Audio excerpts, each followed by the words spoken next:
Subotni protest su replika scena iz filma Balkanski špijun i nemaju nikakve veze sa Rio Tintom, niti sa ekologijom, kaže gradonačelnik Novog Sada Miloš Vučević.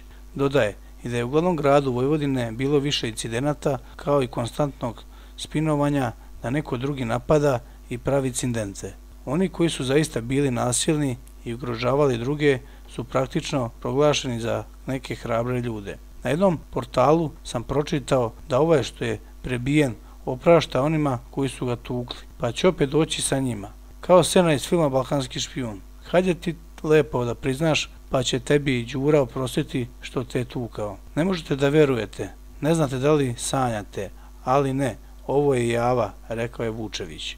Dodaje, zbog toga grad i normalan život trpe, što neko neće da ide u neku halu, da iskaže svoje političke stavove, što je legitimno i da skandira šta hoće, nego ovako. Vučević kaže i da je dobro što su maske pale, kao i da smo vidjeli šta je ključno na tim demonstracijama. Pokušaj da se promeni gradska vlast u Novom Sadu. Kakve to veze ima sa Rio Tintom, ekologijom, nego traže da gradonačelnik podnese ostavku. Ja naravno neću, već razmišljam i o 4. kandidaturi. Ovo što nam pišu po gradu, niko nema ličnu kartu iz Novog Sada. Ne osporavam da ima ljudi koji su zabrinuti i ne osporavam nikome da ima bilo kakav politički stav, da navija za jedne ili druge, da skandira šta god želi. Molim Novosađane za strpljenje i molim sve da ne kreću tuda gde budu protesti i da ne ulaze u bilo kakve rasprave. Slonite se da istrpimo šta da radimo kada neko sebi nadaje da pravo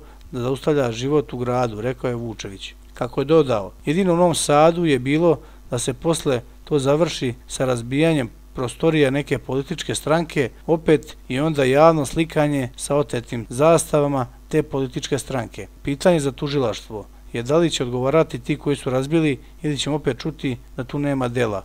Upita je on, prenosi portal NS Uživo.